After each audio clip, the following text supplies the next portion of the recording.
everybody, welcome to yet another interview. I'm here at the Analog Devices booth this time, and I ran into Scott Hunt here, and we got into talking about this becoming more and more electronics into more and more different locations, and all of that electronics needs monitoring, but you mentioned then that monitoring needs monitoring as well. Exactly. And you got into talking about pH value in watering and everything, and you talked circles around me for a while. Could you just elaborate on why is this important to begin with? Absolutely. So what we're showing here is a water quality measurement. Now it's been common in the industry for a long time in factory automation and in process control, also in environmental applications to do water quality monitors. But the question we're asking here is who monitors those monitors? So you put these sensors for your water quality, things like pH, conductivity, ORP sensors. These things tell you a lot about is the quality of your water good enough for your end use. So in order to know for sure, have some confidence that your measurement is correct, you maybe need to do some more work to interrogate the sensor and find out, is it actually giving you the correct value, as opposed to just trusting the reading. Yeah. So it's really a question of trust. Do you trust the value that's coming out of your measurement to be correct? But why shouldn't I trust my measurement system? Because I spend good money on my measurement system. That's a great question. So certainly the measurement system, when everything's working, is working very well, and you can see the pH value. But for example, I talk about these pH probes. They have a very thin glass membrane, something like 15 microns thick. It's very easy for these to break. Yeah. And if you break the glass of your pH probe, you don't get a open circuit reading. You get a measurement of 7 pH. And so it looks like the same like pH as fine water. Yeah, you don't know. So you need something to go in and check.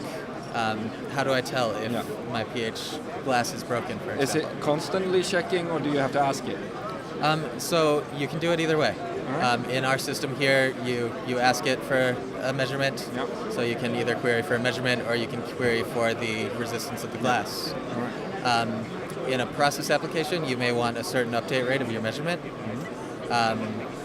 So you would want to query in between measurements, for example. Yeah. So if you have a certain update rate, you can measure the sensor, you can run the diagnostics, you can measure the sensor again.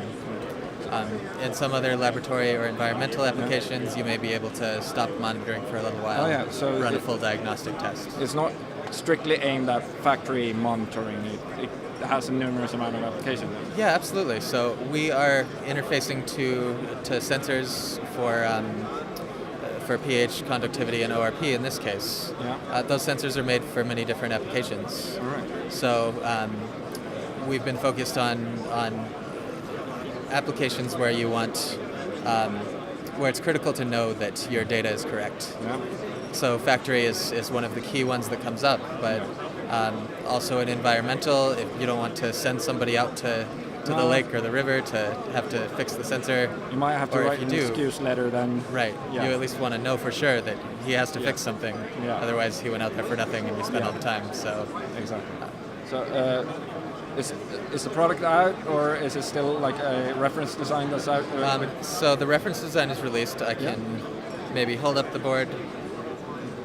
So this is our reference design here. You can plug in up to 4 sensor boards. We have a microcontroller here, which is just releasing in December here. And that one is where all the intelligence of the measurement is. Yeah. So it does the measurement, it does the diagnostics, it can interface to all kinds of different probes like we have here today. And this one is released, it's called the CN0428. It's from our Circuits from the Lab program, which we have many different circuits from the lab to do different types of measurements. Yeah. And this one is very powerful because we have the capability from this microcontroller to be able to do all these different measurements and diagnostic functions. How's reception been so far? We've had a lot of interest so far, actually. We have board orders in, and we have people asking us for these boards already. So can you we're keep very up with excited that to supply see. then? So far, no problems. So we can always build more boards, and we're very excited to work with people on providing a full solution. Then I wish you the best of luck with that Thank you. one. Very much appreciate it.